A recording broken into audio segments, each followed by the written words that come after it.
morning, everybody. Thanks for coming. And I see some friends, and I hope to make some new friends as the morning goes on. I've worked in the West for some time now, and I've been doing outreach since around about 2004. That's what, about 13 years, 14 years, at which time I've extended from Goulburn to down to Bega now. Sorry, having trouble hearing me? That would be a mild hearing loss. Okay? Okay. Our children that we're dealing with have mild hearing losses. Let's move along. ENT surgery it's the specialty of communication. We just don't want to think about tympanic membranes and otitis media and CSOM and OME and AOM and type Cs and type B pluses and type As and moderates and severes. It's a communication issue that we're talking about here. See, Australia is at the forefront of ENT, of hearing in particular. The first line after that is Australian hearing. Australian hearing is a jewel of this country. Every other nation around the world is jealous of the facilities that we have at our fingertips provided by Australian hearing, which began as the Commonwealth Acoustic Laboratories in 1947 to look after veterans' hearing because of their bombs, guns, and diseases. And it's grown from that and morphed into Australian hearing, which is the delivery of services to people, and to the National Acoustic Laboratories, which is a research organisation still providing incredibly essential research, which is the basis of so much measurement around the world in hearing. Australia also has a forefront of cochlear implants, as we know, invented in Melbourne, built in Sydney. And the other thing is newborn screening, which we've had in New South Wales since 2002. And we now get 98% coverage, which is a brilliant accomplishment considering how dispersed our population is. And therefore, it reflects incredibly well on the nurses and the people who do that newborn screening.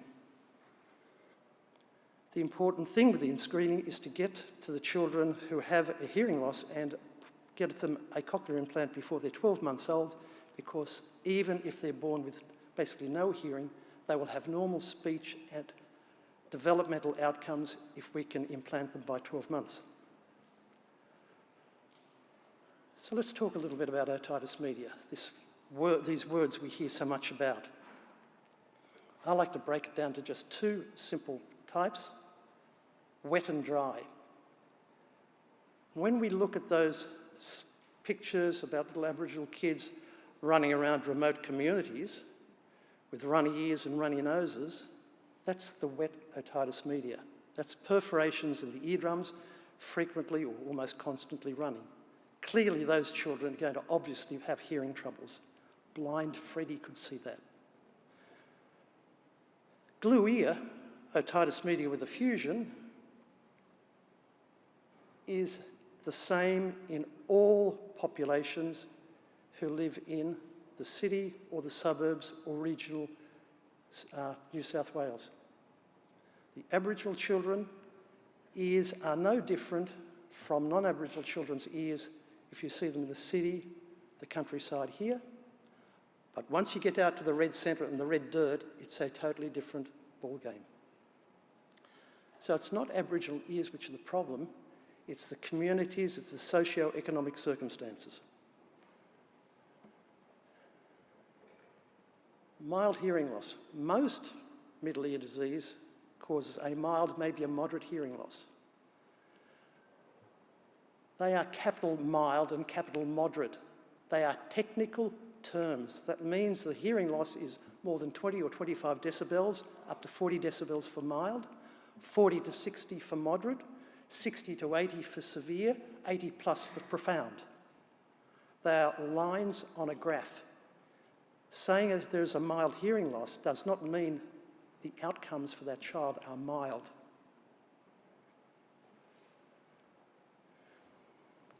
Many of you will have already be aware of the cascade of events which come out of poor hearing. If a child is 1 or 2 and can't hear properly, they're not going to be able to get their words, get their language early on, and we know how important that is. If they're at school, they won't hear the teacher. They'll make mistakes. They'll start mucking up.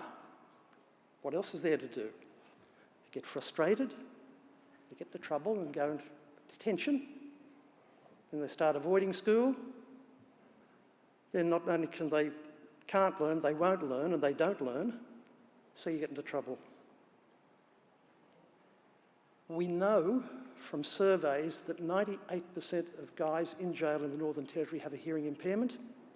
We don't have accurate numbers for New South Wales, but the word that's been used to describe the problem is that it's pervasive.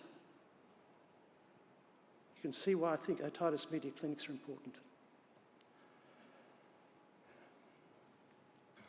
Just outside here, at the Australian Maritime Museum, is the replica of Her Majesty's bark Endeavour. Have any of you been over it? Brilliant. Last night, a week ago, I arrived back from Stockholm at the ESPO, the European Society of Paediatric Otolaryngology. It's held every 2 years, and this year it was in Sweden. And Tuesday last week, we had the big dinner in the Maritime Museum at Stockholm. And the Maritime Museum at Stockholm has not a replica, it has an original ship from 1628, which sank in the harbour and 330 years later was found. They've spent the last 25, 30 years removing it, cleaning it, repairing it, restoring it, and then they've built a museum around it. So, there are people down there. It's a very big ship. And that's it from the front. And there are people down there on the right and on the bottom left. Let's look at the comparison. The Endeavour outside and the Vasa. The Endeavour was launched in 1764, the Vasa in 1624. The Vasa is almost 3 times longer, almost 2.5 times higher. It's wider, and it was designed to carry 450 seamen, and the Endeavour 90.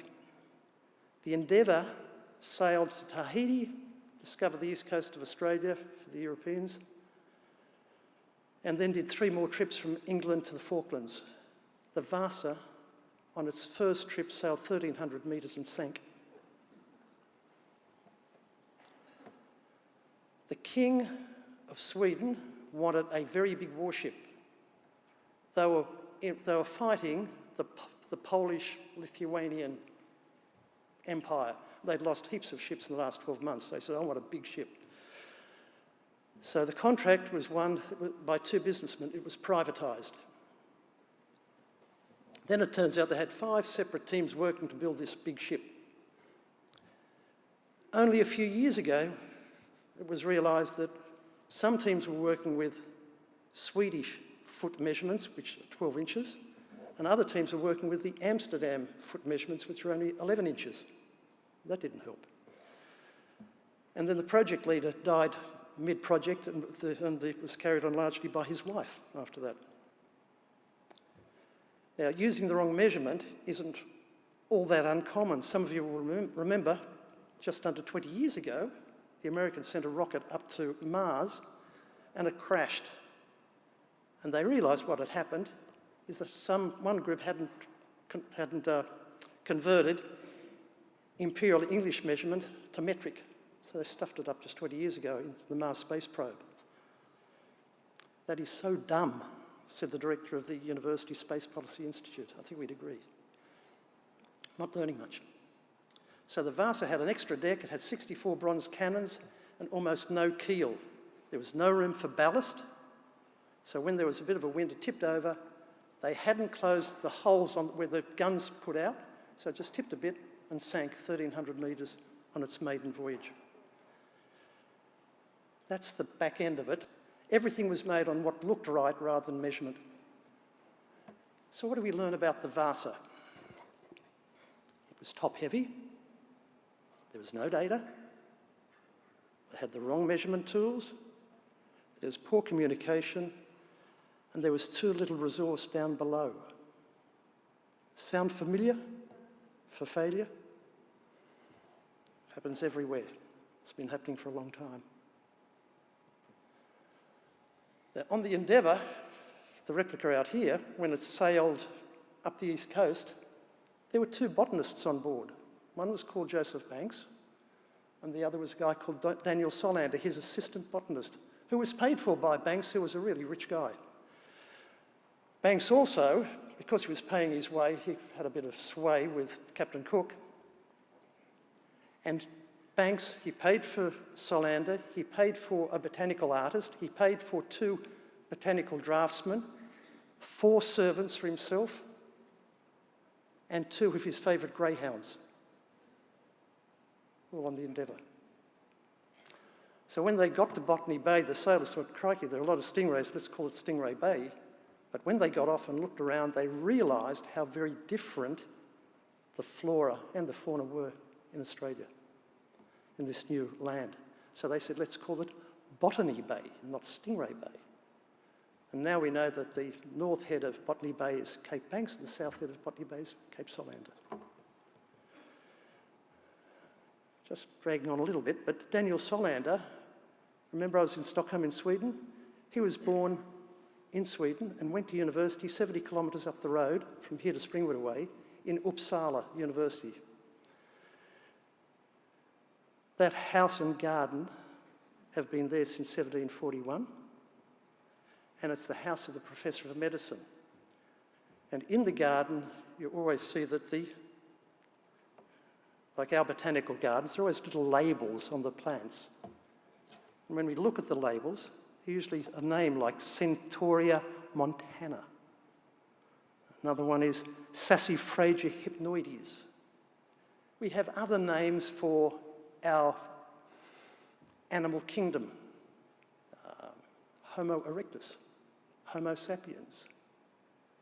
We've got a structure of 2 names to identify everything, and that structure was devised by Carl Linnaeus, who lived in that house and built that garden, and who was the tutor of Daniel Solander, who came on the Endeavour to Botany Bay. I thought it was pretty neat. So Solander was sent by Linnaeus to London to basically for a fellowship, shall we say, to extend his knowledge, and then he was heard about by Banks, and Banks invited him to come on the Endeavour.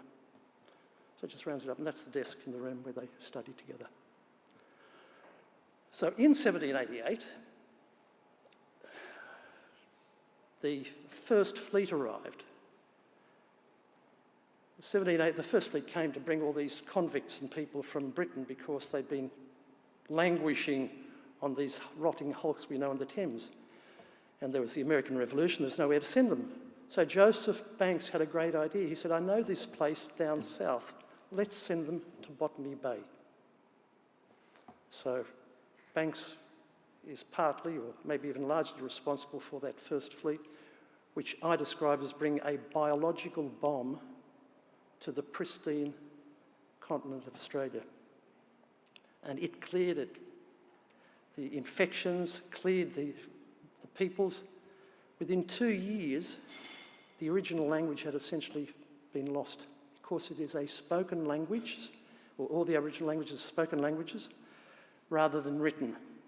And if we can't hear properly, we can't learn, we can't retain a spoken language. There's nothing to go back to. So everything that's been written down here, we can hear and look to reinforce what we're learning. But if you don't have a written language, you can't do that. You've got to retain everything. The whole knowledge of the culture must be retained by listening and remembering. I wouldn't be surprised if the Indigenous brain for hearing and remembering is enormous, but it's never been used since that time adequately because the culture has been lost. A lot of it because There was no way of bridging those two generations. There was nothing written down to restore it, only smatterings of the language. So that's why I'm saying that the relationship between language and culture is so deeply rooted. And that's why OM and hearing is so essential in an Indigenous context. So let's get down to the matter in hand with that background. I hope it hasn't distracted you too much.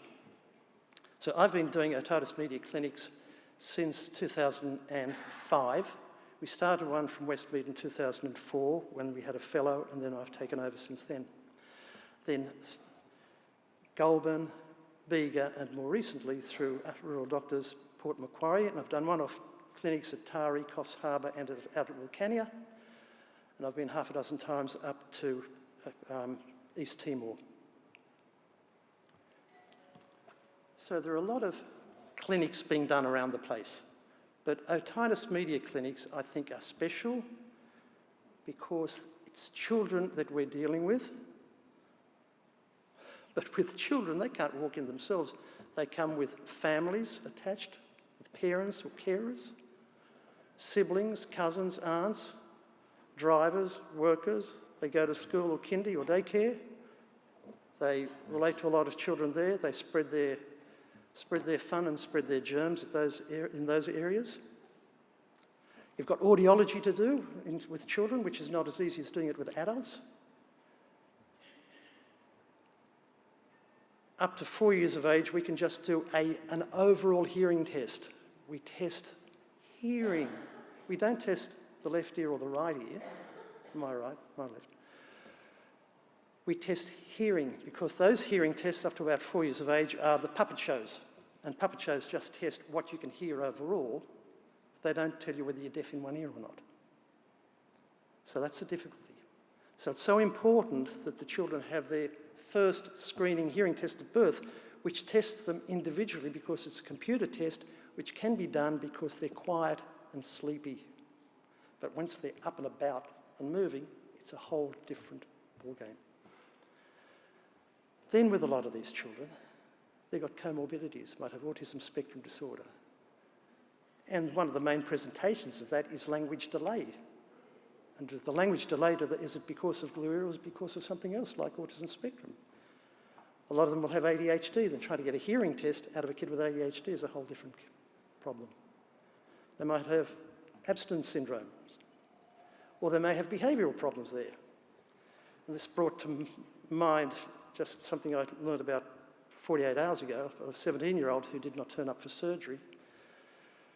And we thought, oh, well, you know, she's just lost it again. It turns out she was in custody. She didn't know when she was going to get out and whether she'd be out in time. So we just learned about that 6 weeks later, so now we have to reschedule. So there are lots of little things go on. You've seen that slide. You will notice on that slide, handsome Laurie Clay sitting up there with his cap on, 2 medical students from University of New South Wales with their report, and one of them is looking at the screen, which is a video otoscope. We're looking at the eardrum, which is showing on the screen. A lot of you will be familiar with that, but it is the most brilliant way of engaging families and children when you look in their ear. Doesn't matter what's there, they always say yuck. Don't know why, but it's the reaction. But that video otoscope is probably the best piece of kit that we have in the clinic. Now, of the children that we see, about 1 in 5 need surgery, roughly. So then we've got to work out where that surgery can take place. Then we've got to coordinate families and transport. We've got to get consent. I think you've all got iPhones, mobile phones. Have you noticed the last month or so, every time you click on a site, a little thing about cookies comes up, and you've got to click I agree or whatever? That's because of the European Union requiring more privacy information, and to tell people that these cookies are going in, they may gather information from you. Has anybody clicked on and read all the terms and conditions and then had a lawyer go through it with you? No, you just click it. Is that informed consent? No. Will it stand up in court? Probably yes. because you're not going to fight them. So informed consent when it comes to surgery is also important, but it's a very difficult thing, as so many of you know, to explain and to get. And then who gives it? So we've got a few things just there with the clinic. If they stay in hospital, who's going to stay with them? And then there's the post-operative care, which goes through the nurses, the aides, the workers, the GPs, and then back to me. I don't usually recommend tonsillectomies. Now, I wasn't too sure whether to include this or slide over this slide in this talk, but I will just mention a little bit about it if it's there. No, I've got it at the end. Tonsillectomy, the issue with tonsillectomy is that there's a risk of a secondary bleed for around 2 weeks after surgery. And our recommendation, our strong recommendation, is that a child who has their tonsils out stays within 40-45 minutes of a hospital who can look after them for 2 weeks. And a hospital that can look after them means there's a surgeon who knows how to attend to a post-tonsil bleed. Some general surgeons do, the younger ones tend not to. There's an anaesthetist who can deal with it, and the hospital is there within that time. And if those conditions aren't fulfilled, we will not do tonsillectomy. The risk of bleeding is given as around about 3%. Most of them settle down just with some time in hospital. We give them penicillin. It might be working, may not, but we always give them penicillin, grip and hold, occasionally have to transfuse, almost never, but occasionally. And maybe 1 in 4, 1 in 5 goes back to theatre to have a bleeder tied off. The risk of bleeding after tonsils goes up by about 0.5% per calendar year, per year of age. So the littlies hardly ever bleed. The teenagers and adults frequently bleed, and they bleed badly. Their tonsil areas have been scarred, they're more active, there's more thicker tissue and blood vessels, and they've got basically a 15, maybe up to 20% chance of having a bleed enough to come back to hospital. They can be bad ones. So, but as I say, a 3-year-old, less than 3% chance of coming back and very rarely needs a transfusion. But you never know, you don't want it your child, you don't want it in your hospital. So we're very, very wary about tonsillectomy. We don't know who it might be, we don't know when it might occur, so we've just got to insist. So it's something which we think, it's a problem throughout remote areas around the world, but because of Australia being so, have a few large cities and then a lot of small communities with hospitals which don't have a lot of that emergency and ENT backup, we just can't afford to do them. So some children who will probably benefit from it unless we can guarantee the parents and the family stay the minimum of 10 days, but the older ones 2 weeks, just can't do it. It's just not on. So my experience started at Mount Druitt AMS. It's now SWAHS, which is Southwestern Area Health Service. Sorry, Aboriginal Health Service. Confusing name. But when the Children's Hospital moved from Camperdown to Westmead back in 1995, it was then that the Darrick, I think it was called then, asked that we provide a clinic out there, and we couldn't. We did not have enough workforce. It wasn't until 2004 we were able to offer a service, but what we did at Darrick, what we did from 95 right up to 2004, we said we will quarantine 2 clinic appointments for Aboriginal children at every ENT clinic at the Children's Hospital. We saw very few, a few a year, and that obviously didn't reflect the demand. So we knew we had to be out there, we had to be in the community, and so we've been out there up till 2016. What happened in 2016, as you know, unfortunately it closed down. And at the end, the last few years, I was doing a clinic there once a fortnight, and up to then we were doing it every 4 weeks. We initially had a coordinator, then we had a worker, we always had an audiologist, and we had visits from Australian Hearing Audiology. I was able to organise surgery at Nepean Hospital because the family preferred it there rather than at the university hospital. We had HEALS funding for some equipment, but since the clinic at Mount Druitt has closed, my operating lists at Nepean Hospital have plummeted. I think we should have more access there. I'm not too sure what the thinking is behind the lack of enthusiasm from the new administration for ENT, but we've had very little support, in spite of the fact that Greater Western Sydney has more Indigenous people than either Victoria or South Australia. Identify more than 30,000. Goulburn. I go down to Goulburn 4 times a year. It was requested, the clinic there was requested by the Far South Coast community. So my predecessor went down and assessed it, and we found the only anaesthesia we could get was at Goulburn. So since then, the children were coming up from Goulburn, up to Goulburn, which is a 4-hour drive from down Bega Way and Maria and Bateman's Bay. It's horrific. For a clinic, say yes, look in your ear, fine, fantastic, hop on the bus and go back for another 4 hours. Pretty unfair, but it was better than nothing. So the Goulburn Clinic started with a room in the community centre. It's still a room at the community centre, a different room. The first room we shared with the sexual health clinic, which made for some interesting posters for the kids to see around the wall. We have got an admin assistant who up to 2 years ago was on a 3-monthly contract, which was great because we only had clinics every 3 months. We often have medical students from ANU. We have lots of admin and lots of Aboriginal health workers, and it's a brilliant instructional session. We usually see 12 to 16 patients a clinic, so we see 50 to 60 kids a year and do about 20 operations a year at Goulburn.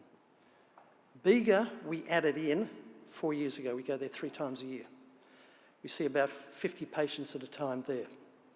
And that whole extension down there was really facilitated by Jackie and the group down at Bega, Narooma and Maria. We even got an award a couple of years ago, the Healthy Ears Better Hearing, the Hebrew program, through Jackie's good work. Now the thing is, the otitis media clinics need a lot of backroom work, and I don't think that's recognised. For me, to get in my car and drive down to Goulburn or fly up to Port Macquarie, I go and do that, see the patients, have everything prepared for me, make a decision, do some writing, so you need this sign here, sign there, boom, boom, boom, and then go again. And what's left behind is all the administrative work. And it's a lot, and people don't realise, and this is just going to just really emphasise what goes on behind the scenes. You've got to maintain the systems for identifying and allocating appointments. You've got to get the GP referrals organised. You've got to get the appointment letters out. You've got to organise the documentation for the clinic, type up the notes, draft the correspondence, maintain the central point of contact for the GPs, liaise with Australian Hearing for all those hearing tests, and with the GPs, the Royal Institute for Deaf and Blind Children, all the hospitals, families and carers, then organise accommodation if they're going to come to hospital, keep the statistics up to date, keep the waiting list organised, get the surgery documentation organised and liaise with theatre as well. Sort out the accommodation, the airfares for the patients from the staff, ensure the children actually have the consent and they've done the forms right, get the details to the family, blah, blah, blah, blah, blah. So it's a big deal, and up to date, our administrator in Goulburn's been running on 8 hours a week, which I think has been pretty good and I think totally under-resourced. Now, Werran and Darry, this is the new way. So Goulburn arose from a personal clinic nearly 20 years ago.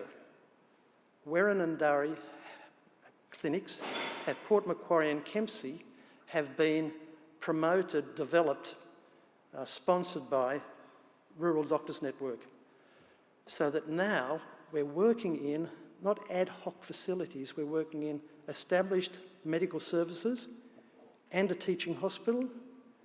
At the very beginning, we had lots of meetings, often over the phone, where we had the stakeholders talking and discussing what's going to be needed, what the requirements are, what they can provide, and that was at the concept stage. RDN was hovering around and mediating this. We've also had good continuity of staff, which is essential. And the main thing, as far as I'm concerned, we've got robust administrative support behind it. So at Werribee, I go up there 4 times a year. I'm flying up there on Sunday, this Sunday. And usually the score is they'll do operations in the morning, a clinic at Port Macquarie in the afternoon. Tuesday morning, drive up to Kempsey, work there from 9 to 3, drive back and fly back to Sydney. We've got such a backup at the moment that on Monday, I'm operating all day. So I'm going to do the clinic from Monday afternoon on Wednesday morning. So the stats so far, we've done 76 this year and I've got this clinic to go. So they're well-resourced clinics. When the children arrive, they get tympnograms by our good friend Laurie, and we usually have medical students there, as I mentioned before. We also often, or not often, but sometimes need to refer children down to Sydney for complex, like mastoid surgery. If that's the case, that's a whole different extra layer of coordination.